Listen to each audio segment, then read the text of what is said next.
Hey, good afternoon, everybody. Scott Fischer with Options for Senior Living and the Options University. Welcome to the podcast. Don't let Haboob hit you in the face. For those of you that are listening to us the first time, the Haboob is my metaphor for what happens in life when as our loved ones are aging, and maybe there's some things going on, and maybe some things that you're not aware of that are going on. Too many families in the years I've been serving families are caught off guard by something dramatic and wild. As we were hit by a dramatic and wild storm this summer, the pictures behind me represent some of that impact that Phoenix felt. That's Arizona State University over my shoulder here. We're getting swallowed up. There's a football stadium inside that cloud and a university. From my own personal experience with my mother's journey and thousands of families I've talked to over the years, they've often felt like it's suffocating and it's overwhelming the way Haboob can sometimes overwhelm people's lives. And so I've made a career out of educating people and helping them understand and interpret those changes in life so that they're better prepared for when stuff happens. Because for the most cases, it's going to happen. My guests are professionals and individuals around the city, that around the greater Phoenix area, that have a direct link and a direct view into this position and this place in life. And today I've got Nikki Smith with me. She's a friend, has been for a number of years. Nikki's the director of operations for IntraCare. That IntraCare business manages about 17 medical practices, primary care practices over the states of Arizona and Texas. You got a huge job, and I just want to say welcome and thanks for joining us today. How you doing? I'm doing well, and thank you so much for having me and thinking of me to join you. I think you're going to have some really unique and up close and personal perspectives and personal experiences from the patients, the families that you've seen while sitting as a office manager of one practice, and now you have a greater purview over a larger business. Where did your Yeah, start come from? How'd you get into all that?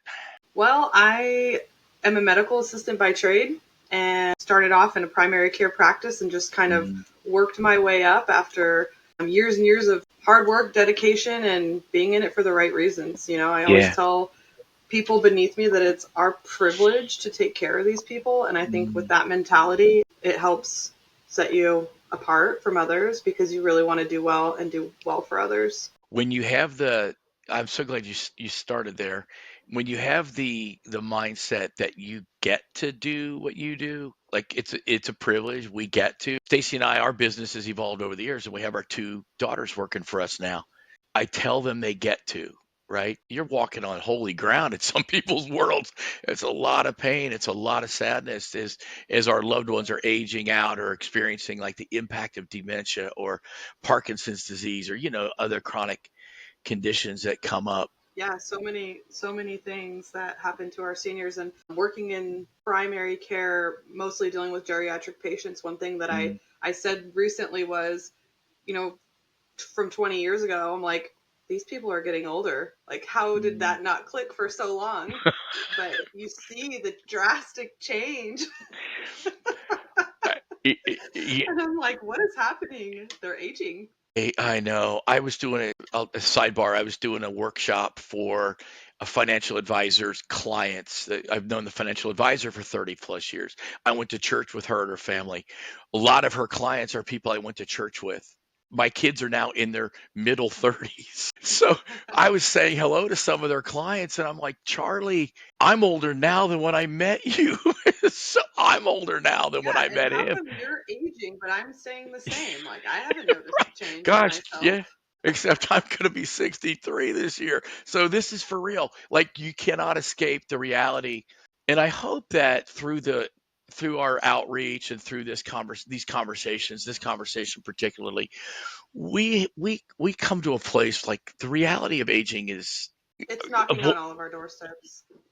and avoiding it or putting your head in the box or head in the sand or being an ostrich.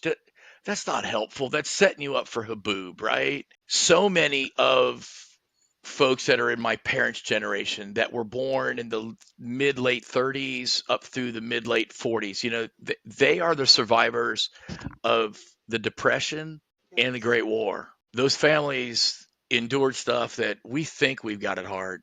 We don't know.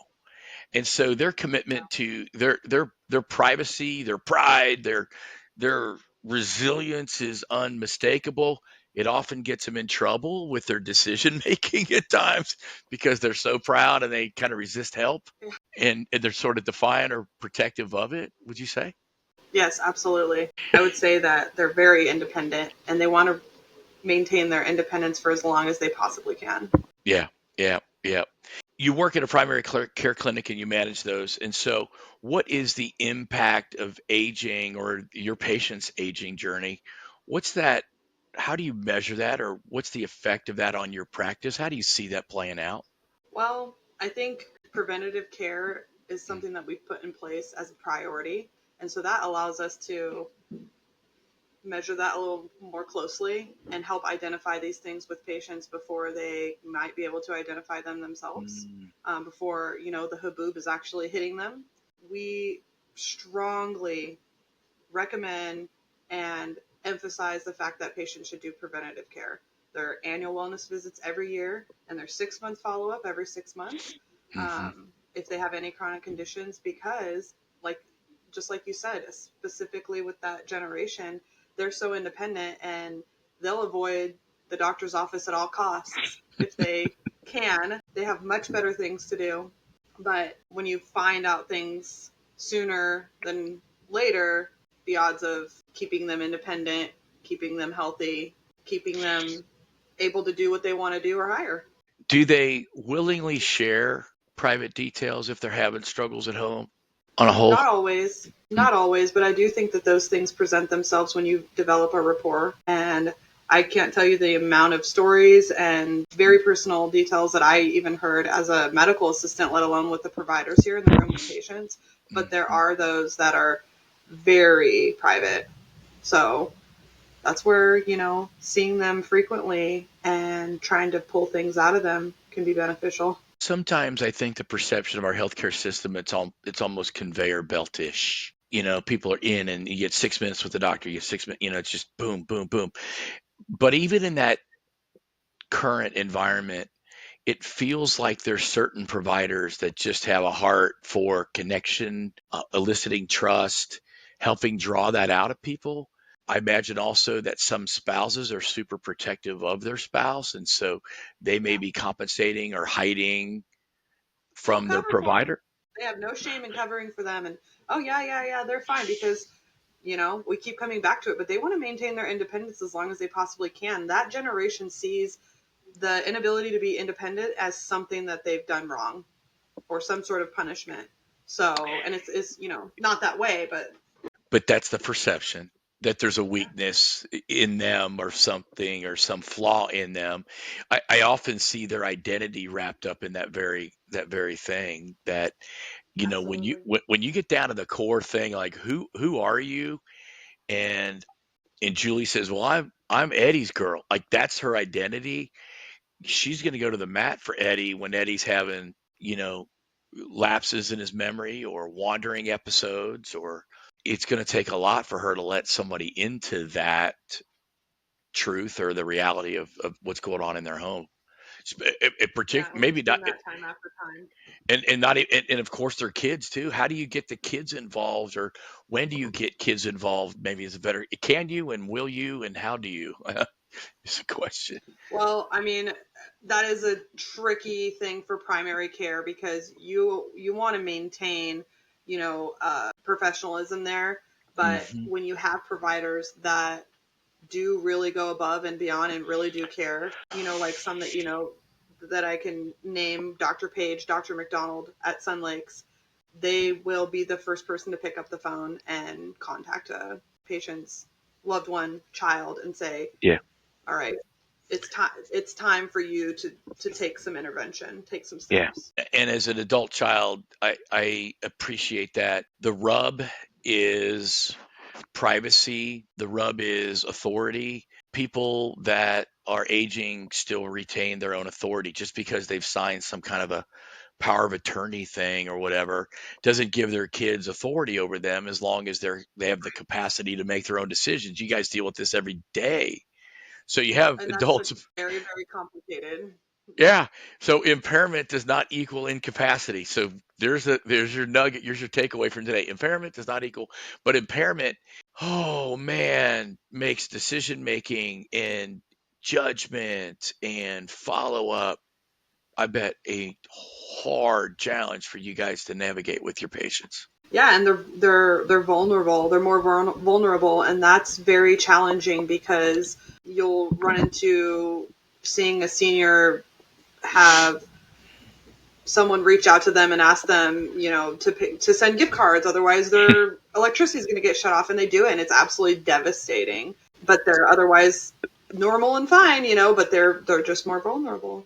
I've got personal family situations where our family member has that impairment aspect to their situation. They're not incapacitated legally, and so their powers are not overlooked, but certainly that decision making and insight is I've said for years that that goes long before the memory goes, and that's the hardest season for most families. Once your loved one is considered incapacitated, let's say dementia or Parkinson's really does its thing, and you're in the later stages of those diseases.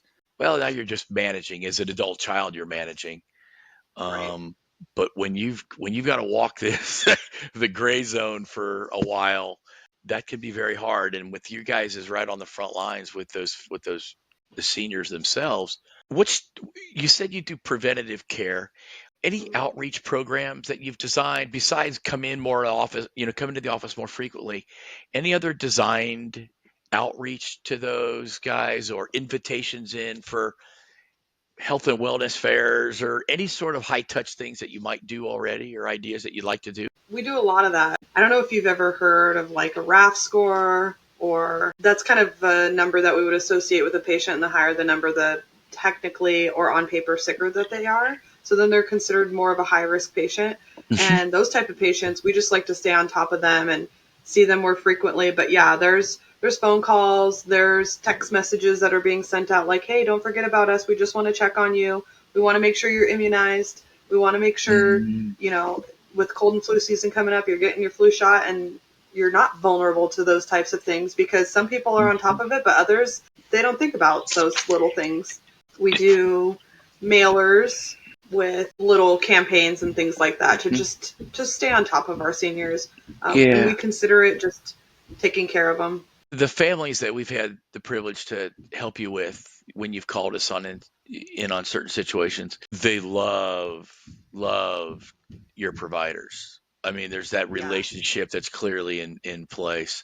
Are the seniors today open to how are they best open to information? Are they accepting text messages and emails and webinars and Zooms and things like that? Or are they still like the in-person kind of approach to life? What's your thinking on Well, I that? think we're kind of on that cusp for generation. The older generations, the 80-year-olds, are not interested in it whatsoever. But you get these, 60, latter 60, 70 year Mhm, olds, and they're mhm. like, yeah, I want access to my portal, access to my records. I want to be able to correspond with you via text. Or can you just text me that information so I don't have to call in? And I think that that's an interesting dynamic as well, because we have like half of the population that wants nothing to do with it. They don't want Yep, another app on their phone, and then you have yep. the other half that's like, don't even call me. The over communication is just not something they're interested in. Yeah, I can think of my mom and my in-laws as being less interested in more contact. My mom's a pretty high user of services, but on her terms, like not, it's always been kind of on her Exactly. terms. We offer a program called the RPM program, and that's where we basically, anybody that has hypertension or those type Uh-huh. of issues, we have a blood pressure machine that we can monitor their vitals remotely. And if we get any type of alerts or anything like that, it'll notify us, and we can address it. I mean, the long term goal or the main Mhm. goal is to keep patients out of the hospital, to be able to identify those Yeah. things when they're not in the office. But you have some patients that are like, nobody's calling me and checking up on me when my blood pressure's, 148. And then you have others that are like, you're overcalling me. So it's walking that fine line and that dynamic. Some people want all the attention, and others want you to just leave them Yeah. alone unless it's an Yeah. emergency. Yeah.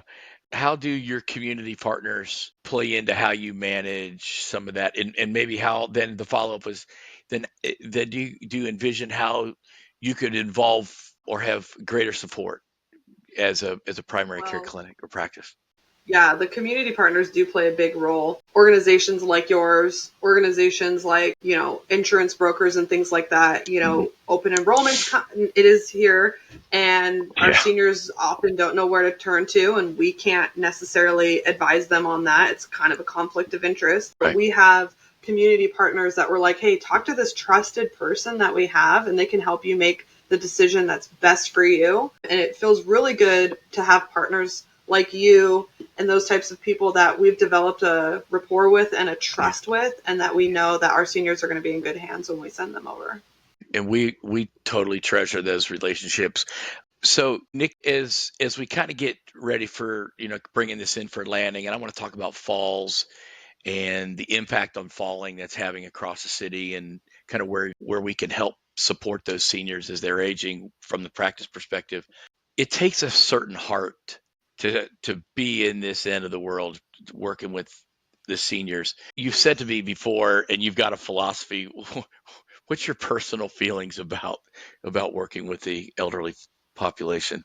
Well, like I said earlier, it's my privilege to take care of them. And I absolutely adore seniors. So Mm. it's my love language to talk about them, help them.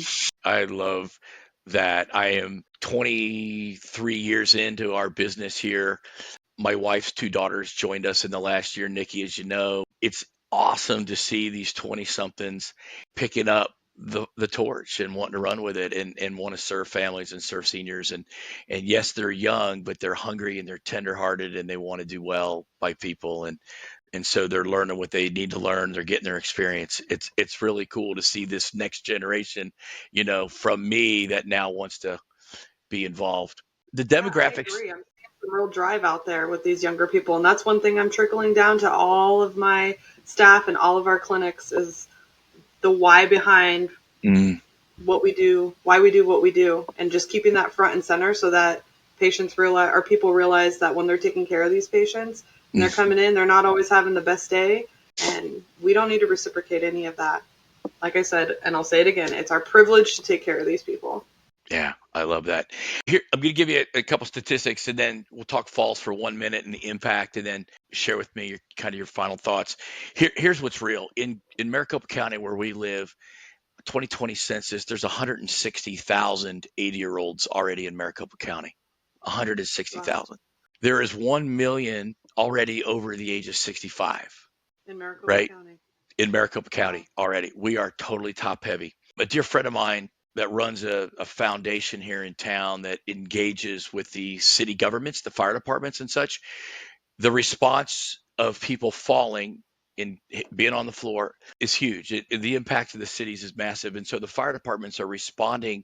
So across the valley, Phoenix, Chandler, the Sun Cities, Gilbert, Scottsdale, blah, blah, blah, all of them collectively will be out. The trucks will roll close to 100,000 times this year to just pick people up, lift Wow. them up, get them up off the ground at $1,500 to $2,500 a roll. So the financial Just impact is literally real. pick them up Yeah, that they don't have to take them to the hospital. yeah, yeah. Some transport happens. Some of that happens already with inside senior living. That's a whole nother issue. But obviously, Right. by and large, it's people living at home trying to stay safely at home. And so we have a Right. mission here at Options about staying safely at home. We're doing some local workshops. We're doing one in Chandler with the vice mayor. We're doing one in Scottsdale with the fire department in Scottsdale. But from your perspective, your patients, how do we keep getting the message to helping them stay safely at home proactively so that they don't feel like we're trying to get them out or do something against their will? Yeah, the primary care practices are a good place to start. Having them share your information and your outreach and community events with their patients, because that's one place that they're coming through the door. Yeah.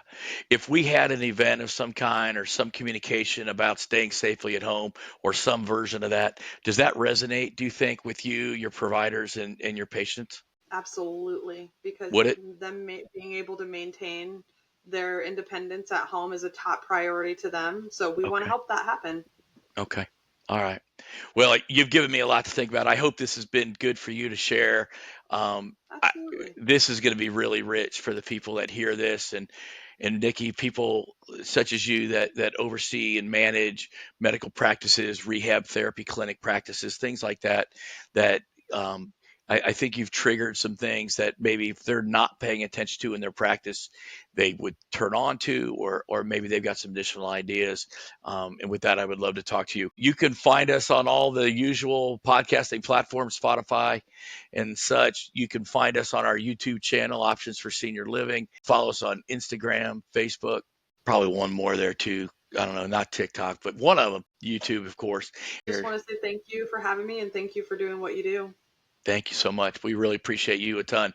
All right. Well, everybody, it's been awesome to share Nikki with you guys today. I'll be back with another guest that is right in the throes of it with their client population, and hope to provide more insights and places that we can connect. So thanks again, Nikki. Take care. Have a great afternoon.